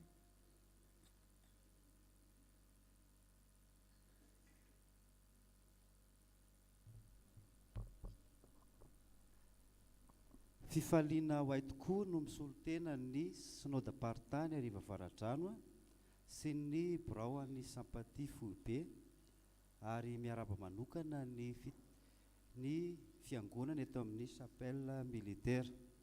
Fantatray fa fivondronana mijoro tsara ara-dalàna ianareo ary nahavita sy nahantontosa ny adidinareo teo anivon'ny synodam-paritany ary teo anivon'ny Foibe sampanampanazava stily. Fantatra ihany koa fa nandefa mpiandraikitra ianareo izay niofana teo anivon'ny faritany mpanazava eto Madagasikara sy tily eto Madagasikara ary nahavita nantanteraka izany fiofana izany ary nahavita ihany koa ny fanomanam-panahy teo anivon'ny Ray aman-dreny mitandrina koa mendrika ny fanoloran-tenany ny fanekena izay ataony koa ankehitriny ary dia mangataka ny filohan'ny komiti-pivondronana hiantso ny anaran'ireo mpiandraikitra izay hanao ny fanekena.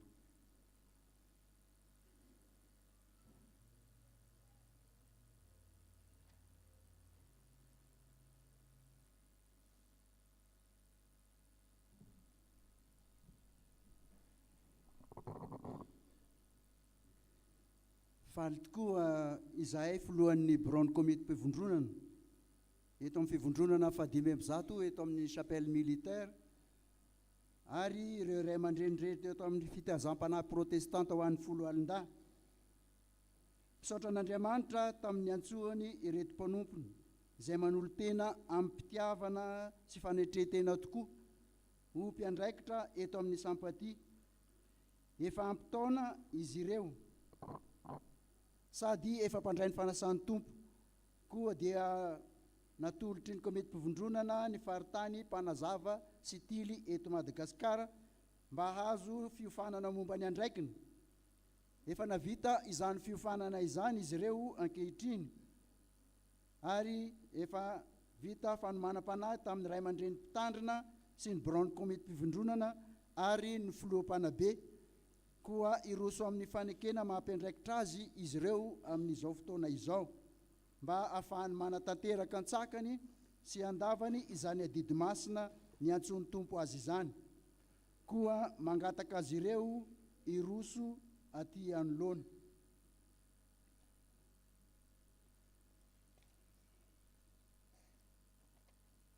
Vondrona mpanazava ny chef-taine Rabenandrasana Nirina Hasina Mioro.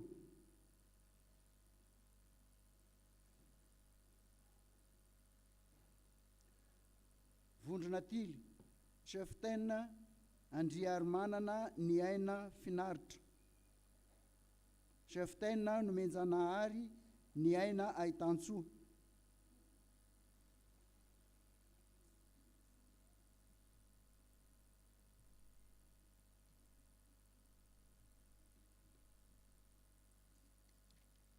Eny ary tompo hoe ny soratra masina ary nandre ny feon'ny tompo any antso nanao hoe iza ny raha ako iza nandeha io irakay dia ho za inty aho iraha ho aho amin'izany dia mahazo toko riavana ampitoetra ny fiantsona sy ny fividiananareo morena tsara aza miova ary mahefabe mandrakariva amin'ny asan'ny tompo satria fantatrareo fa tsy foana tsakory ny fikelenezanareo ainao amin'ny tompo noho izany rava dia misaotra n'Andriamanitra isika ny amin'ny fanabeazana ankizy sy tanora eto amintsika araka ny teny hoe ataovy mpianatra ny firena rehetra satria mijoro anatrehantsika ny sampatia hitaiza olom-pirenena vamina vavolombelon'ny Kristy saha mandray ndraikitra amin'ny fanompoana n'Andriamanitra sy ny fiangonana fanampina ny namana sy ny firenena fankamamina ny fihavanana sy ny firalahiana fijoroana ho andry ny fianakaviana dia vavolombelon'ny fanekena ho ataony isika fiangonana rehetra fa ianareo kosa izay miroso amin'izany fanekena izany atokaminy teninareo mendrika amin'ny fanompoana masina izao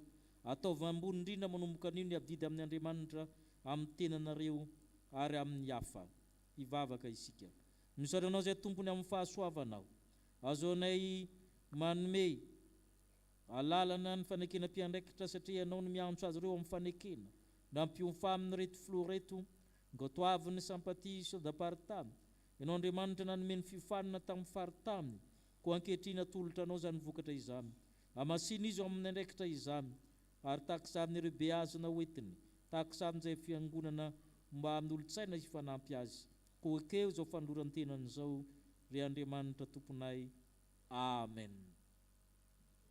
Amin'ny alalan'ny foibe-pikambanana mpanazava eto Madagasikara sy tily eto Madagasikara faritany Analamanga Vono no iarabanay anareo ray aman-dreny mpitandrina fiangonana manontolo komity mpivondronana eto amin'ny chapelle militaire Ampahibé ary ihany koa mandray anareo mpiandraikitra izay efa natolotry ny komity mpivondronana ka nahavita ny dingam-piofanana mifanaraka amin'ny andraikitra izay ho rasinareo ary ihany koa efa nekeny ny foibe-pikambanana koa mialohan'ny irosondry zareo amin'ny fanekeny ary dia toy izao ny fizotrany ny mpanabe rehetra izay efa nahavita ny fanekena mpiandraikitra ka manao fanamiana dia anao fiarabana kely ka amerina ny fanekeny ao am-pony ny mpiandraikitra kosa izay anatanteraka amin'ny fanekeny dia anao fiarabana lehibe hitodika aty amin'ny altara ka anao fanekeny ny andininy voalohany amin'ny ira fanekena dia ho totoisain'ireo vao nahavita ny fanekeny fa ny sanandininy sy manaraka rehetra kosa dia iarahan'ny rehetra manao. Mahavelo-pianantanana ny fiangonana ny fahavononanareo mamaly ny antson'ny tompo amin'ny rosom-panabeazana samihafa ho any ankizy sy ny tanoran'Andriamanitra tsy mora izany kanefa ny tompo no eo aminareo mandrakariva ambany fitarian'ny fanahy masina ka mangataka anareo izay hamaly izao fanontaniana izao ianareo va mahazo tsara ny rafitra ny fitantanana ny fodidalana ny fitsipiky ny fiangonana amin'ny mahafiangonana azy. Eny Tompoko. Vonona ve ianareo anaja sy ankatony fandaminana rehetra ataon'ny fiangonana? Eny Tompoko. Ekenareo ve fa zava-dehibe ny fiainana mahampanefana samy tompo sy ny fijoroana vavolombelona ny fiangonana izay nantsonanareo? Eny Tompoko. Mandre ianareo Andriamanitra. Miangavin'ny fiangonana rehetra hitsangana.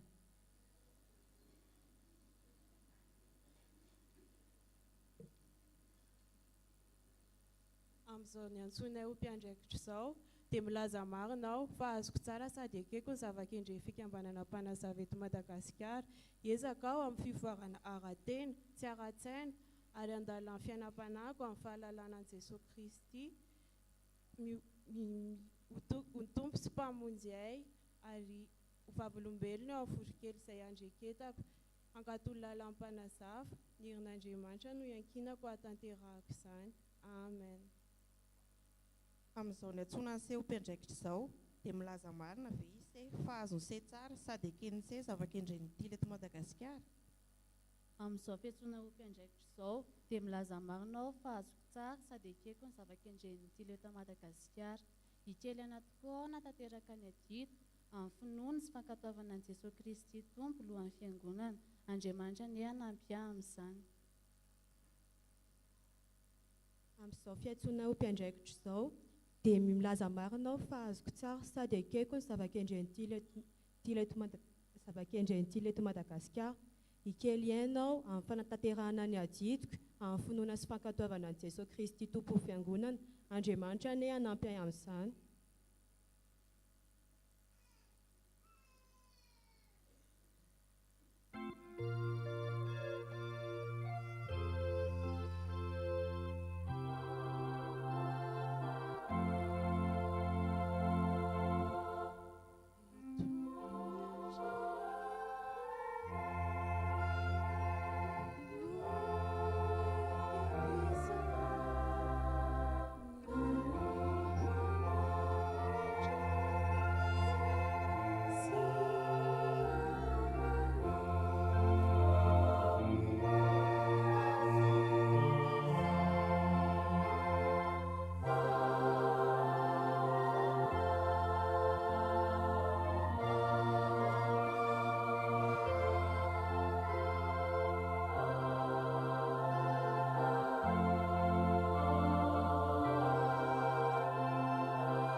mipetraka ny fiangonana. Ry mpiandraikitra vita fanekena, indro ara-petaka aminareo no marika izany.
Aminaran'i Jesoa Kristy lohan'ny fiangonana sy ny sampana dia arabanareo izay misolotena ny sampaty foibe sy ny foibe mpikampanana.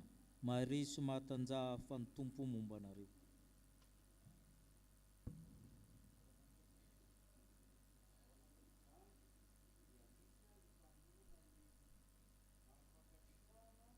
Ho an'ireo mpiandraikitra izay nahavita sy nantanteraka ny fanekena izay ny fanekena mpiandraikitra izay notontosainy androany ka indro no marika alitolotra anazy telo mirahavavy mba ho fantsiarovana fa vita androany 20 jona 2024 ny fanekena izay notanterahany izay misy ny sonehan'ny tompony andraikitra sy ny rafitra eto anivo fiangonana miainga avy any amin'ny synode apartany iray mandreny mpitandrina ny filohan'ny komity mpivondronana ary izy telo mirahavavy izay natao fanekena ka atolotra nareo ampitiavana izany ho voninahitr'Andriamanitra.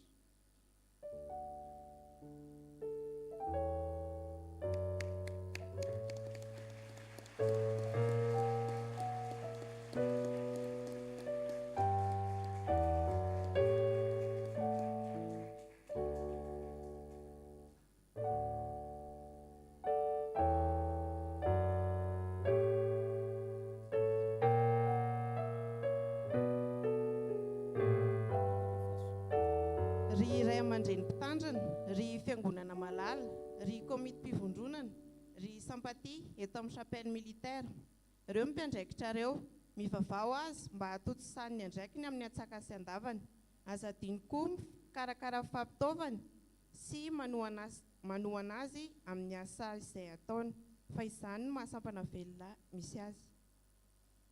Ry andiany vorombola, indro mpiandraikitra reo, ankatoavy izy dia ho tonga ankizivavy vonina sy vanina ianareo. Ry cheftaine miora dia vonjeo ny andianse tateran famponse ary ataovy mpianatra amin'ny firenena rehetra.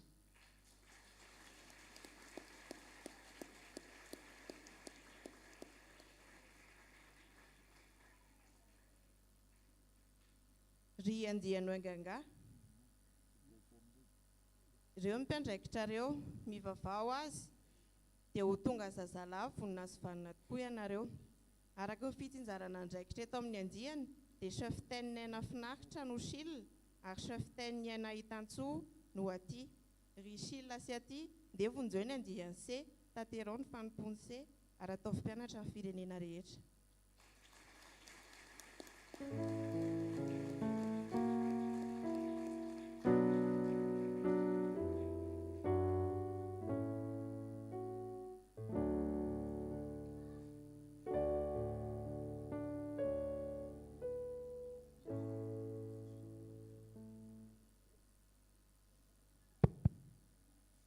Amarana an'izao fotoana izao fomba skoto isika ka mangataka ireo skoto rehetra manao fanamiana ara-dalàna hitsangana.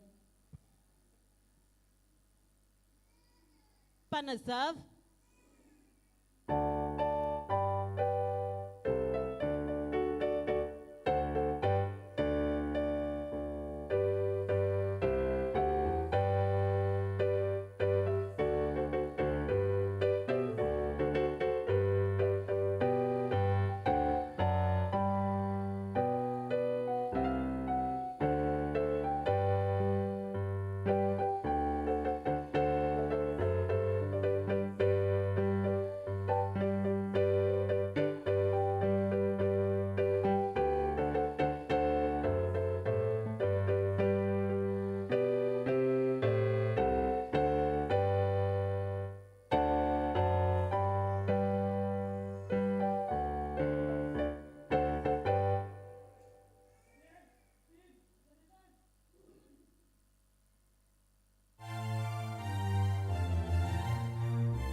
Zao atsika dia iroso amin'ny vaovao-mpiangonana avy hatrany.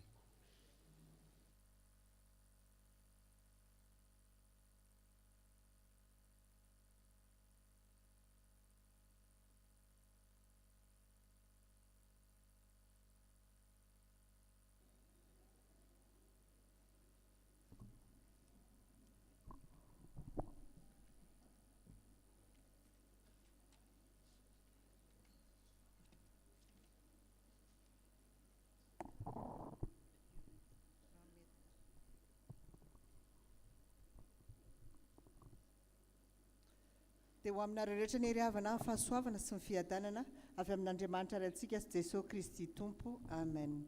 Toy izao indray ndrarahan'ny fiangonantsika.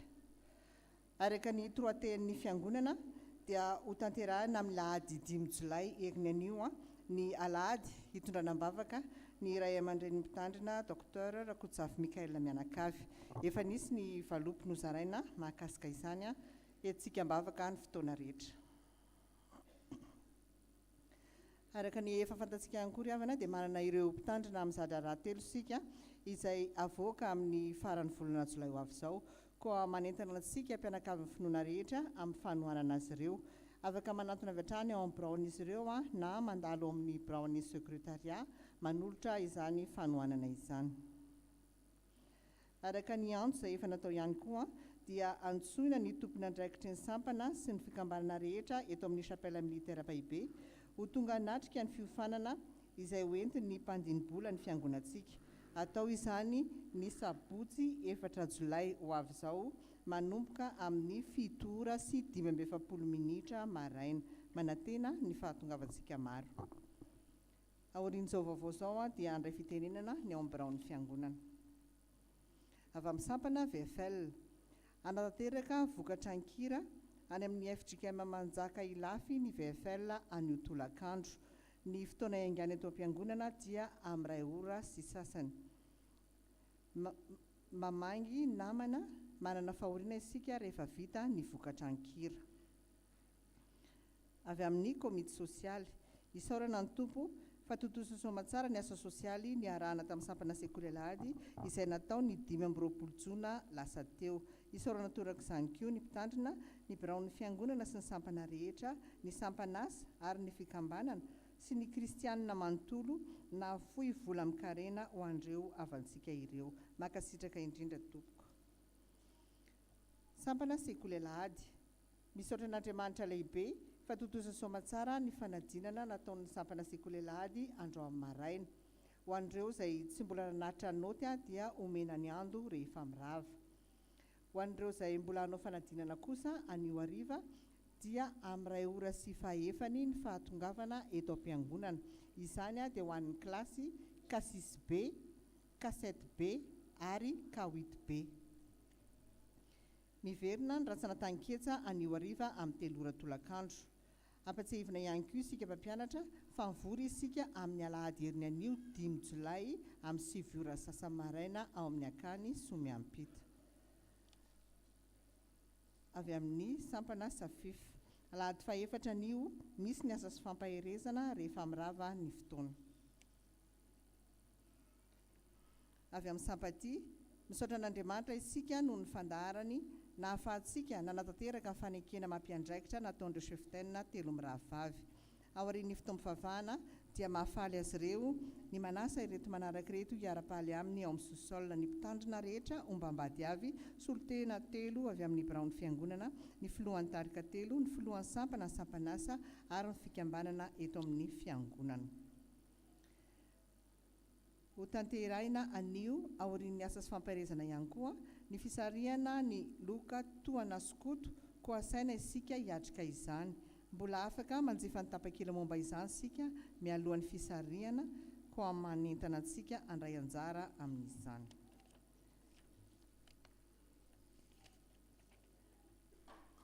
Rakim-pisaorana noho ny fahasoavan'Andriamanitra natolony anay dia manolotra rakim-pisaorana ho an'ny pasteur sy ny safifa eto amin'ny chapelle.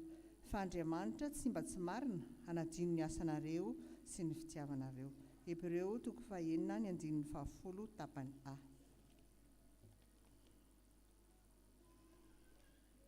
filazana manjo amin'ny finoana sy fanantenana fitsanganantena maty no ampandrenesanay ianareo fa ny ava-malalanay Randrianjatovo Noël Jean Claude dia nodimandry ny talata 13 Jona 2024 rehefa nivahiny 12 taona teto an-tany hoy ny namany ny zanany ny zafiny ny raitapo aminy ny mpiraitapo amin'ny vadiny ny fianakaviana manontolo ny fokotany ampandrana tsinanana ny fiangonana chapelle militaire Ampaibe nofony dia niala tao an-tranony tao ampandrana ny zoma 20 Jona ary nentina nanomezam-boninahitra an'Andriamanitra teto amin'ny fiangonana chapelle militaire Ampaibe tamin'ny 12 ora alohan'ny nametrahana azy tao amin'ny fasan-drazany ao Ambomalaza.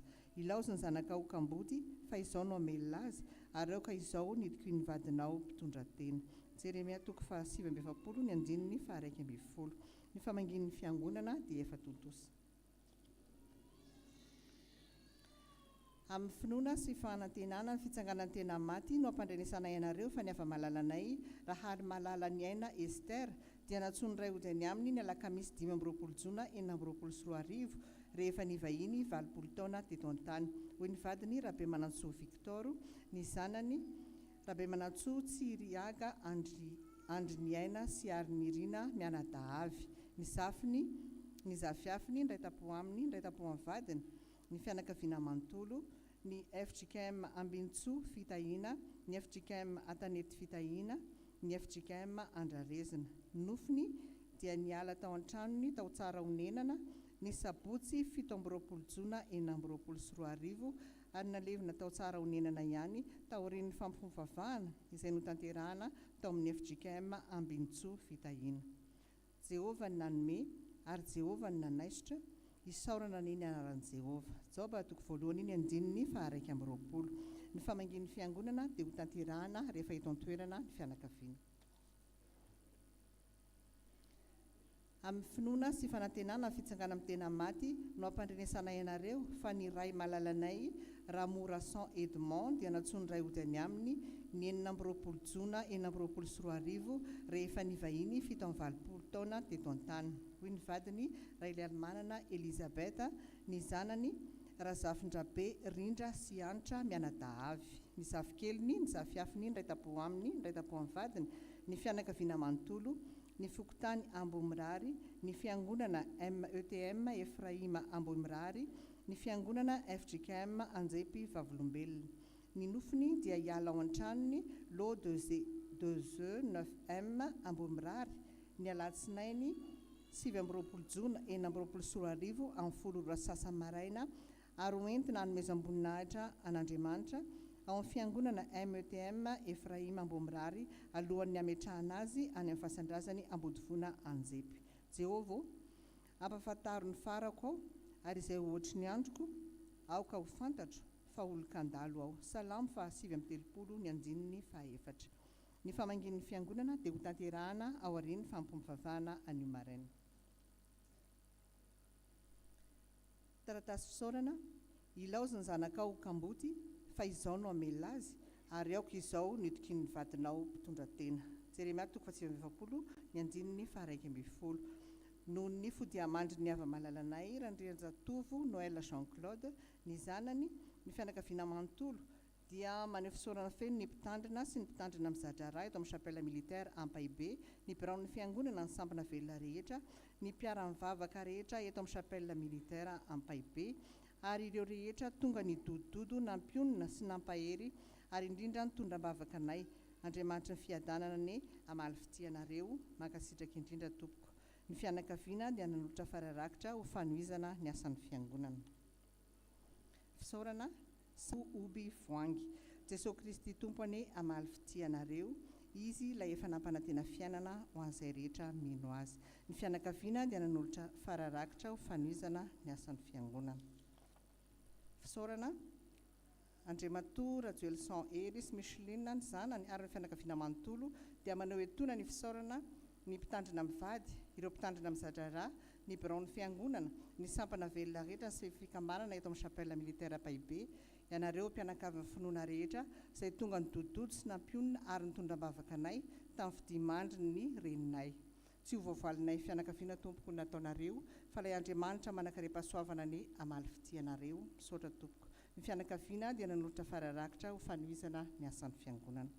Dia toy izay indray ry havana ny vaovao iray ny voninahitra ho an'Andriamanitra irery ihany.